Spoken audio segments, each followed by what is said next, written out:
आप देख रहे हैं लाइव इंडिया हर पल। नमस्कार, आप देख रहे हैं लाइव इंडिया हर पल। मैं हूं आपके साथ रेखा मिश्रा। बिहार को सम्राट चौधरी के रूप में अपना नया मुख्यमंत्री मिल चुका है। सम्राट चौधरी के रूप में बिहार को मुख्यमंत्री तो मिल गया, लेकिन कई तरह के सवाल जो है वो लगातार विपक्ष की ओर से उठाए जा रहे हैं। विपक्ष इनकी पढ़ाई लिखाई और इनके डिग्री को लेकर सवाल तो उठा रहा है, लेकिन साथ ही अगर हम प्रशांत किशोर की पार्टी की बात करें तो उन्होंने एक ऐसा सवाल खड़ा कर दिया है जो बीजेपी के बड़े नेताओं को सवालों के घेरे में ला करके खड़ा कर दिया है। प्रशांत किशोर ने स्पष्ट शब्दों में पूछा है कि आखिर सम्राट चौधरी के शपथ ग्रहण समारोह में बीजेपी के दिग्गज नेता क्यों नहीं पहुंचे, अन्य राज्यों के मुख्यमंत्री क्यों नहीं पहुंचे। आपने देखा होगा कि जब भी किसी भी राज्य में बीजेपी के मुख्यमंत्री के शपथ ग्रहण समारोह होता है तो उस समारोह में प्रधानमंत्री से लेकर के गृह मंत्री, रक्षा मंत्री और अन्य राज्यों के मुख्यमंत्री भी शामिल होते हैं। जैसा कि हमने मध्य प्रदेश में देखा था, हमने राजस्थान में देखा था, हमने छत्तीसगढ़ में देखा था, लेकिन बिहार वो राज्य जहां आज तक बीजेपी सत्ता में नहीं आई, उस राज्य को जब बीजेपी का मुख्यमंत्री मिला तो कोई बड़ा दिग्गज नेता उसमें शामिल नहीं हुआ। ये सवाल प्रशांत किशोर की ओर से उठाए जा रहे हैं और अंदरूनी स्तर पर भी ये सवाल उठ रहे हैं और इसके पीछे की बड़ी वजह बताई जा रही है कि क्या बीजेपी में सब कुछ ऑल इज वेल नहीं है। क्या बीजेपी का कुछ तबका ऐसा है जो सम्राट चौधरी के मुख्यमंत्री बनने से नाराज है, या फिर कौन वो नेता है जिन्होंने सम्राट चौधरी को मुख्यमंत्री बनाने में एक बड़ी भूमिका निभाई और भाजपा के उन दिग्गज नेताओं की बात नहीं सुनी गई जो लंबे वक्त तक बिहार में बीजेपी के मुखिया के तौर पर बीजेपी का नेता देखना चाहते थे। ये सवाल सभी के जेहन में है और अंदरूनी खाने से सवाल उठ के नजर भी आ रहे हैं। कुछ जानकारियां ये भी सामने आई कि भले ही पटना में बीजेपी कार्यालय को दुल्हन की तरह सजाया गया था, लेकिन कई ऐसे चौक चौराहे थे वहां पर सम्राट चौधरी के पोस्टर भाजपा की ओर से नहीं लगाए गए थे। कार्यकर्ता जश्न तो मना रहे थे, यानी कि सम्राट चौधरी के जो समर्थक थे वो जश्न तो मना रहे थे, लेकिन कई ऐसे भाजपा नेता थे जो जश्न मनाते नहीं नजर आए। जिस वक्त बीजेपी विधायक दल की बैठक हुई, उस बैठक में कई दिग्गज नजर आए, लेकिन दिग्गजों के चेहरे पर वो खुशी नजर नहीं आई।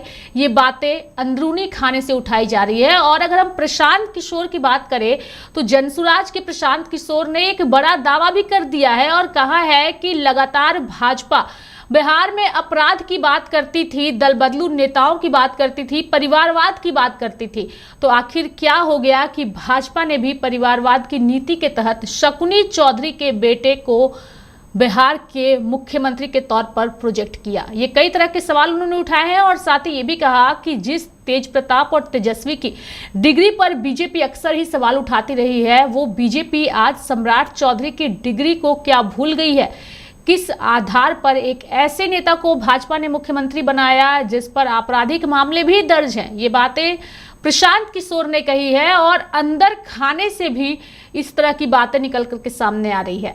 अगर हम सम्राट चौधरी की बात करें तो इनका जो राजनीतिक इतिहास रहा है, हमने दर्शकों को पहले ही बताया है कि कैसे ये अलग अलग पार्टियों में रहे हैं, चाहे वो आरजेडी हो, जेडीयू हो या फिर जीतन राम मांझी की पार्टी हम हो, लेकिन भाजपा में उन्हें वो मान और वो सम्मान मिला जहां से वह सीधे मुख्यमंत्री की कुर्सी पर काबिज हो गया। बिहार में कई ऐसे उप मुख्यमंत्री बने जिनका सपना मुख्यमंत्री बनने का था, लेकिन अब तक उनका सपना पूरा नहीं हुआ, लेकिन कर्पूरी ठाकुर के बाद सम्राट चौधरी का वो सपना पूरा हुआ है और उप मुख्यमंत्री के बाद सीधे मुख्यमंत्री बने हैं। अगर हम लालू प्रसाद यादव की पार्टी की बात करें तो सम्राट चौधरी पर ये आरोप लगते आए हैं कि वो लालू यादव की पाठशाला के ही छात्र है, लेकिन लालू की पाठशाला से निकल करके सीधे बिहार की कुर्सी पर बैठना ये उनके लिए ना केवल सम्मान की बात है, बल्कि उन तमाम नेताओं को भी उन्होंने एक तरीके से नीचे करते हुए आगे बढ़ने का काम किया है जो बिहार के मुख्यमंत्री की कुर्सी पर काबिज होना चाहते थे। लेकिन हम कुछ भी कहेंगे उससे पहले प्रशांत किशोर का ये बयान आपको सुनाएंगे कि कैसे प्रशांत किशोर ने सम्राट चौधरी के मुख्यमंत्री बनने पर अलग अलग मुद्दों को उठा करके केंद्र की भाजपा सरकार को घेरा है। कहा कि चाणक्य और आर्यभट्ट, विक्रमशिला और नालंदा की ज्ञान की भूमि बिहार, उसको चाल चरित्र चेहरा की बात करने वाली बीजेपी का पहला सौगात है, जहां कि मुख्यमंत्री के बारे में ये नहीं पता है कि वो कितनी पढ़ाई उन्होंने की है, जिसके बारे में ये नहीं पता है कि उनका चाल चरित्र, चेहरा पर जो पहले दाग जो लगा हुआ है उस पर उन्होंने कोई सफाई, कोई टिप्पणी नहीं दी है। लेकिन ये नई भाजपा है और इस भाजपा में ऐसे ही लोगों की चलती है और उन्होंने बिहार पर एक नया चेहरा थोपा है। मुझे जो जानकारी है, भाजपा के स्वयं लोग नहीं आए थे। पूरे राज्य, पूरे देश के भाजपा का शायद ही कोई बड़ा लीडर आया है। कोई भाजपा का मुख्यमंत्री, उप मुख्यमंत्री दूसरे राज्य से भी नहीं आया है। तो एक दिखाता है कि जैसे 202 का मैंडेट पिछले दरवाजे से लिया गया था, उसी तरीके से सम्राट चौधरी को भी पिछले दरवाजे से भाजपा वालों ने मुख्यमंत्री बनाया है, क्योंकि उनको मालूम है कि सम्राट चौधरी के नाम पर चुनाव नहीं हुआ है। चुनाव तो नीतीश कुमार के नाम पर हुआ और कहीं ना कहीं बिहार के लोगों के साथ धोखा हुआ। अगर नीतीश कुमार जी को 6 महीने के बाद हटाना ही था तो जनता को ये पहले बताना चाहिए था कि भाई नीतीश जी 6 महीने के बाद नहीं रहेंगे। तब तो आपने कहा 25 से 30 फिर से नीतीश, और वोट लेने के बाद आप किसी दूसरे व्यक्ति को बना रहे हैं। तो लोकतंत्र का तो तकाजा यही है कि उनको फिर से मैंडेट लेना चाहिए, लेकिन ये तो कभी होगा नहीं। खैर, वो शुरुआत कर रहे हैं। आने वाले समय में अब बिहार की जनता देखेगी कि वो कितना अच्छा काम करते हैं। हम लोग ये विश्वास है हम लोगों का कि बड़ी बड़ी जो बातें एनडीए ने करी है, 1 करोड़ नौकरी की, पलायन को रोकने की, हर प्रखंड में अच्छे विद्यालय बनाने की, ये सारी बातों को अब ये पूरा करें, वो अच्छा करें, बिहार की तरक्की हो। लेकिन जिस तरीके से सरकार बन रही है वो ना लोकतांत्रिक है, ना मर्यादा के अधीन है। अब लेकिन अभी जिसकी लाठी उसकी भैंस वाली बात है। दिल्ली में उनकी सरकार है, जैसे चाहे पैसा बांट के वोट ले लिया। अब चुने हुए मुख्यमंत्री को हटाकर अपने किसी व्यक्ति को बना लिया। यही तरीका है, इसी में रहना है। मेरे भाई, शराबबंदी का जो फर्जी कानून है उसको हटना चाहिए। ये बात सबसे पहले साफगोई से अगर किसी ने कहा है तो वो धनसुराज ने कहा है। उसकी वजह भी बताई है कि क्यों शराबबंदी हटना चाहिए, क्योंकि शराबबंदी तो बिहार में लागू है नहीं। तो अगर आपका ये सवाल है कि क्या फर्जी शराबबंदी के कानून में कुछ फेरबदल होगा, शायद हो, क्योंकि जनता का पैसा बांटकर वोट खरीद लिया और सरकार का खजाना खाली हो गया। अभी तो लोग मुझे बता रहे हैं कि कई जिलों में आधे से ज्यादा सरकारी कर्मचारियों को सैलरी तक नहीं मिली है, वेतन तक नहीं मिला है। तो अगर आप पैसे से, जनता के पैसे से, सरकार के पैसे से वोट खरीदेंगे तो बाकी ये समस्या तो आएगी ही आएगी। अब सरकार पैसा जुगाड़ने के लिए चाहे जमीन का टैक्स बढ़ाए या बिजली का बिल बढ़ाए या शराबबंदी को पिछले दरवाजे से लाए, ये पिछले दरवाजे से बनी हुई सरकार है और जो भी निर्णय लेंगे पिछले दरवाजे से ही लेंगे। आप देखिएगा, ये सरकार जो चलेगी वो दिल्ली से चलेगी। ये सामने मुखौटा है। पहली बार अब बिहार में वो सरकार चलेगी जिसकी प्राथमिकता गुजरात का विकास होगा, जिसकी प्राथमिकता ये होगी कि गुजरात के फैक्ट्री के मालिकों की आमदनी कम न हो। 10-12 हजार रुपए में मजदूरी करने के लिए लाखों बच्चे बिहार से गुजरात जाते रहे। उसकी प्राथमिकता ये नहीं होगी कि बिहार में फैक्ट्री लगे। अगर लग जाए तो आप मुझे घेर कर हमसे सवाल पूछ लीजिएगा। आने वाले 3-4 वर्षों में बिहार से आप देखिएगा गुजरात में और माइग्रेशन, पलायन और बढ़ेगा, क्योंकि इस सरकार का जो रिमोट कंट्रोल है वो अमित शाह के पास है, मोदी जी के पास है, जिनकी प्राथमिकता ये है कि गुजरात चमके, गुजरात का विकास हो, गुजरात के लोग फैक्ट्रियों के मालिक बने। तो हमने जो गलती की है, जो बिहार के लोगों से गलती हुई है वोट देते समय, उसका परिणाम ये होगा कि 26 MP वाला राज्य गुजरात, वो लोग फैक्ट्री में मालिक बनकर रहेंगे और 40 MP वाला राज्य बिहार, यहाँ के लाखों बच्चे उन फैक्ट्रियों में मजदूरी करेंगे। ये हमारी और आपके बच्चों की नियति है, क्योंकि हम लोगों ने उसी के लिए वोट दिया है। शपथ ग्रहण में कुछ शब्द जो है सम्राट पढ़ नहीं पाए। अब भाई ऐसा है, हम तो यहाँ बैठक में थे, हमने देखा नहीं कि शपथ ग्रहण में क्या हुआ।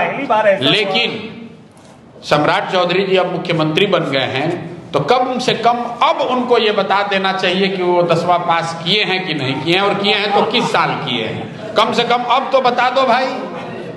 अब तो आप राज्य के मुखिया बन गए, तो ये तो बता दो भाई 10वां क्लास किस समय पास किए। और नहीं किए तो कोई बात नहीं, बता दीजिए कि नहीं किए हैं, गलती हो गई।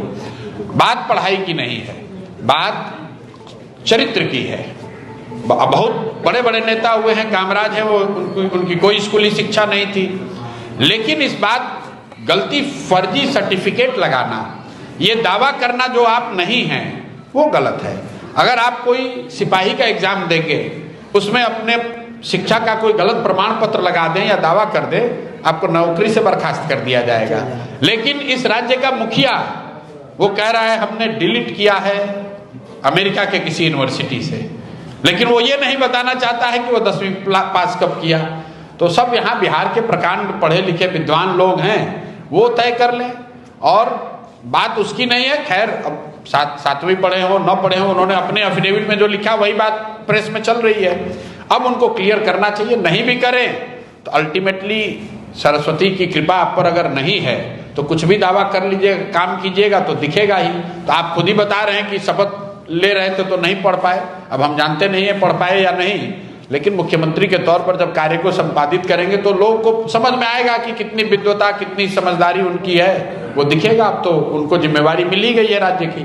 तेजस्वी ने कहा है कि कम से कम 9वीं पास तो हम हैं। अब वो तेजस्वी और उनमें मामला है कि कौन ज्यादा पढ़ा है और कौन कम पढ़ा है। हम लोग के लिए तो ये विषय है कि भाई कितना पढ़े हो नहीं पढ़े हो, कम से कम बता दो। अब वो विषय तेजस्वी और सम्राट जी में है कि कौन ज्यादा पढ़ा है कौन कम पढ़ा है, हम लोग के लिए वो विषय नहीं। सर, चुनाव पूर्व जनसुराज ने सम्राट चौधरी पे लगे आपराधिक मामले पूर्व से भी, चाहे उम्र का हो चाहे वो अन्य किसी अन्य, क्या उस मुद्दे को जनसुराज फिर से उठाएगी? बिल्कुल, फिर से उठाने की बात नहीं है। हमने जिस मुद्दे को उठाया है, कहीं हमने मीडिया से डिलीट तो किया नहीं है। जनसुराज के आधिकारिक पेज पे अभी भी वो है, फिर से दोहरा देता हूं, इसमें कोई दिक्कत तो है नहीं। भाई ऐसा है कि सम्राट चौधरी जी ने खुद अपने इंटरव्यू में माना है, जो प्रमाण जनता के सामने है, कि जो 6 लोगों की हत्या हुई थी उसमें वो अभियुक्त थे, जेल में थे, और उसके बाद नाबालिग होने के वजह से उनको जेल से शायद राहत मिली। उसी केस का हवाला देकर जब उनको लालू जी के मंत्रिमंडल में मंत्री बनाया गया तो लोगों ने ये कहा कि ये तो नाबालिग हैं, इनकी उम्र कम है, इसलिए इनको ये मंत्री बन नहीं सकते हैं। सुप्रीम कोर्ट ने फैसला दिया, इनको मंत्री पद से इस्तीफा देना पड़ा। फिर जब आगे इन्होंने चुनाव लड़ा तो अपनी एफिडेविट में अपने आप को दूसरे उम्र का बताया, बालिग बताया।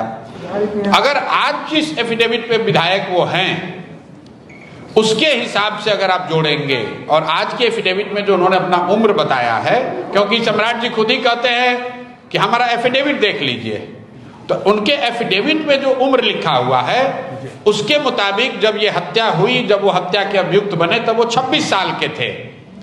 अब उसी एफिडेविट के अनुसार उन्होंने जब कानूनी राहत ली तो उन्होंने कहा कि मैं 15 साल का हूं। और ये बात सिर्फ मैंने नहीं कही है, जनता दल में उनके सहयोगी जो है, अब उनके official spokes person Neeraj ji का बयान है, देख लीजिए, उन्होंने भी कहा है। तेजस्वी यादव ने, आरजेडी के लोगों ने भी कहा है, उनकी डिग्री पर और उन पर हत्या के अभियुक्त होने की जो बात है ये सार्वजनिक है, कोई छुपी हुई बात नहीं, हमने कोई रेवलेशन नहीं किया था। लेकिन इसके बावजूद भाजपा के जो लोग हैं, जो भाजपा का शीर्ष नेतृत्व है, अगर पूरे भाजपा में, जदयू में, पूरे बिहार में उनको सबसे काबिल, सबसे बेहतर चाल चरित्र चेहरा के यही व्यक्ति मिले हैं, तो सम्राट चौधरी से ज्यादा कहीं ना कहीं ये मोदी जी और अमित शाह जी के चाल चरित्र चेहरा को दिखाता है। हम तो आपको ये कह रहे हैं कि उनके चाल चरित्र चेहरा को दिखाता है कि पूरे बिहार में, भाजपा में भी उनको सबसे बेहतर चाल चरित्र चेहरा के, सबसे अनुभवी, सबसे समझदार, सबसे कर्मठ, सबसे ईमानदार व्यक्ति वही मिले हैं जो 2018 में राजद से निकल कर आए हैं, जिन पर हत्या का आरोप है, जो कितना पढ़े हैं या नहीं पढ़े, उनके डिग्री का आज तक पता ही नहीं है। और इसी बात को अगर भाजपा बेहतर मानती है तो ये भाजपा को जो लोग वोट देते हैं, जो भाजपा के झंडे के तहत राजनीति करते हैं, जो भाजपा के नाम पर वोट दिलवाते हैं और जो मोदी भक्त बनकर पूरे बिहार में, देश में हल्ला मचा रहे हैं, जवाब उनको देना चाहिए कि ये आपके मोदी जी की चॉइस है, ये मोदी जी की पसंद है। बिहार को सुधारने के लिए मोदी जी ने कितना बढ़िया चेहरा चुना है, ये भाजपा के लोगों को देखने और समझने की जरूरत है। हम लोग तो पहले भी विरोध में थे, आज भी विरोध में। तो प्रशांत किशोर ने सम्राट चौधरी को लेकर के और साथ ही उनके शपथ ग्रहण में बीजेपी नेताओं के नहीं पहुंचने को लेकर के सवाल उठाया है और पूछा है कि आखिर क्या सब कुछ बीजेपी में ऑल इज वेल नहीं चल रहा है। मेरे साथ फिलहाल अभी के लिए इस खबर में इतना ही। आप देखते रहिए लाइव इंडिया हर पल। नमस्कार।